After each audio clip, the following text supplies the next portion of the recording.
Thank you. Hey, g'day, how are you going? It's going. I realize you guys have been sitting around, listening to people talk, but hopefully this is something that might be interesting. So, g'day, I'm Jade. I'm from the product management team at Okta, and my team actually owns end user experience. So all of you folk who put your hand up earlier, if you have complaints on a product or suggestions, like please come to us afterwards, but not really. I'm kidding. No, but to be real, we're doing a lot of usability tests, so if you'd like to give out your feedback, please come to me afterwards or Maggie, and we'll love to chat to you. So, cool. Let's talk about accessibility and this new hot topic on design or product that keeps going around, but like what is it? Like who knows what inclusive design is?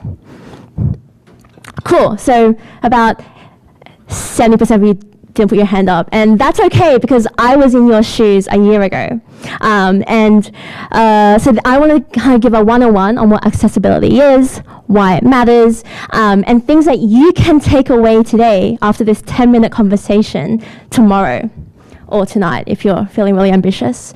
So a bit about me. I'm Jade, hi. I'm Australian, hence my strange accent, from Sydney specifically. And when I was in college, I actually had no clue what I wanted to do, as I guess most of us feel. So I tried all sorts of things, from like investment banking to actuarial consulting to market to so on and so forth. So I was like, oh, what's this tech thing? Mind you, I'm from Australia, okay? So the whole, the kind of like prevalence of tech was really not there. So I ended up starting a couple of startups. Not all of them were fabulously successful like Okta is. And I kind of realized that to build a really world-changing, world influential company, I had to come to the Valley. So I came out to San Francisco, became a product manager for an API product, then a consumer enterprise, a consumer tech startup, and now I've been at Okta, and I love it. So if any of you are looking for product management careers, we're hiring. Please come talk to me afterwards. It's awesome. Cool. So let's start with this. What do Beyonce and Harvard have in common? So some suggestions out there, but they were both sued for non-accessibly compliance. Not what you guys were expecting, were you? So So accessibility, not to start on this kind of foot, but it's really important for our businesses, right? So it's not just about the sexy new design buzzword that's going around. It's really critical. It's really critical for our customers and our users, and also for not getting sued. So let's look at these three people. We've got Stephen Hawking with ALS, this nice-looking kid with a broken arm, and Naomi Watts walking out from Whole Foods with a month, maybe 2 days worth of groceries. So out of these three, which one do you think has limited mobility?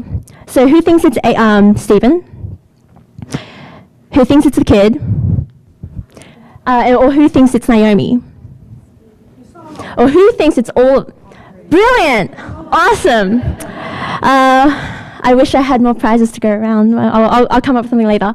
So, exactly. So, our relationship with disability is more deeper than just oh, she has a broken arm, or oh, you were an unfortunate circumstance. All of us can benefit from the products that we use to think about these moments of need. So the core thing, if you guys take one thing away from this talk, is that the idea of disability is more deeper than just what we thought about on-ramps or elevators. The idea of web accessibility is that people with disabilities, both permanent and temporary, can use the web equally. And when we actually think about it in terms of numbers, if you want to look at that, 15% of the world's population has some form of disability. Now think about your users. For your 100 users, 100 users that you have, 15 of them need you to think about this for them, right? To be successful with your product. So, why is it important if you have to show about numbers? Well, if you are in enterprise or government or education-based industries or financial as well, actually, this is kind of critical for you to even be considered for those deals or even be considered by your customers. And it will also be important for lowering your support costs, or in our case, our customers' support cost. It's important for your brand image and doing the right thing as society and as people in our positions who are building products in service of other people. And of course, avoiding lawsuits. So to give you an idea of scale, there were over 8,000 lawsuits on ADA compliance, accessibility compliance, just last year alone. And that has grown significantly year on year. So, cool. So the really one thing about inclusive design that if you want to have a conversation or coffee with a colleague tomorrow is that the idea is that everyone will have a better experience with thoughtful design, with thoughtful layout and thoughtful consideration about the use case and user needs, right? It's not just about those with disabilities or those kind of circumstances. So, cool. But about those people, how do they currently get around and use the products that you build today? So if they have a visual disability, they can use things like screen readers, which can be built into the device or purchased on top, Zoom capabilities to make the text more readable, or physical magnifiers. If they have hearing disabilities, then they can use hearing aids or implants, or things like closed captions and subtitles. And people with mobility disabilities, then they can use things like trackpads, special keyboards, hand-free interactions like things that track your eyes, or head and mouth pointers. But here's the thing, right? Here's the thing. These don't just benefit people with disabilities. When's the last time you've seen a news document that had really small font, so you zoomed up the page, right? When's the last time that you were maybe watching Netflix at 4 a.m. in the morning and you didn't want to annoy your roommate, so you may have turned on the captions? I don't know who does that. Closed captions are also something that we all benefit from. Or things like who uses Slack at work and uses all the little keyboard shortcuts and scrolls through to quickly access and chat to your designer because you need help and I don't know where to go, so please help me. So you try and use keyboards to or all the little shortcuts that you know to work faster. So cool. So now we talked about why it matters and how it not just benefits people who need your help, but also the majority of your users. So then, what are the standards? What does it actually even mean to be accessibly compliant? What does that mean, right? So the great thing is that there's a lot of people who have kind of done that work for us, actually. So, and around the world, there are all these different laws, which sometimes if you have to practice or sell in these countries, you need to think about these laws. But the great thing is that they're all kind of based on the same guidelines, which is the Web Content Accessibility Guidelines, or WCAG 2.0, upgraded from 1.0.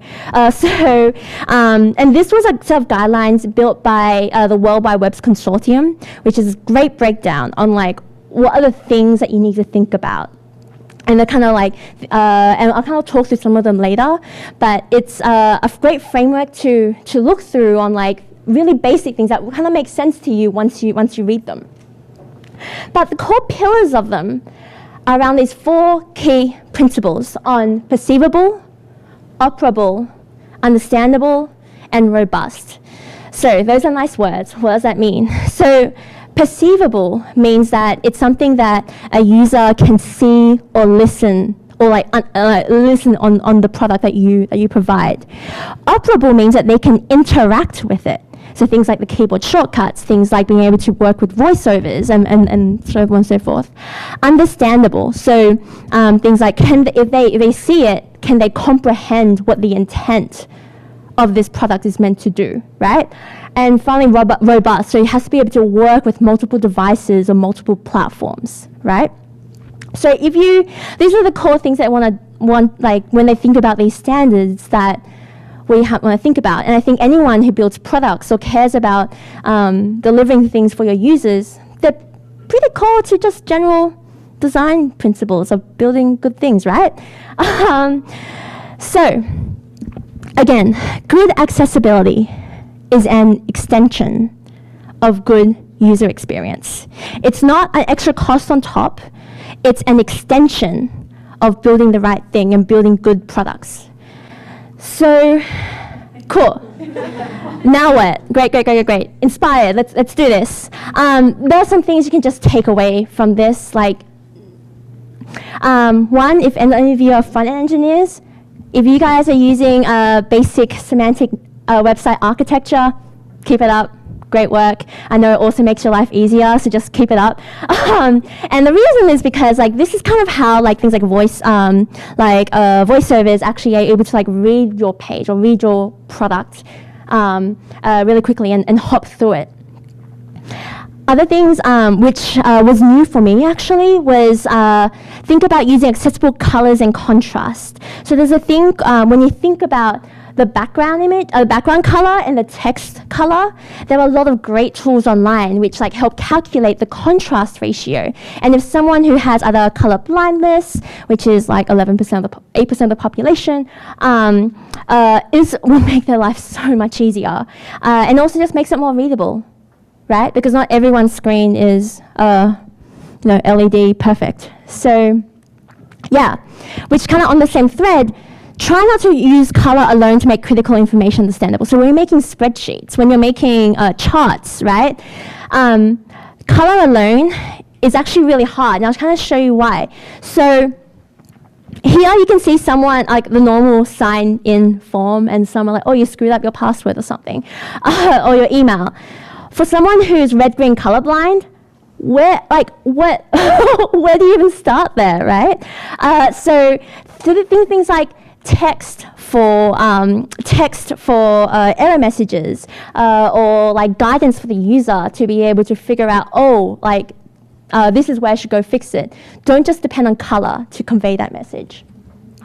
And then on that thread of like just using color, like you can see between these two charts, if you're colorblind, it's kind of really hard to do your budget there. So not exactly sure what's going on. So yeah. Another quick win is thinking about using alternative text for images and non-text content.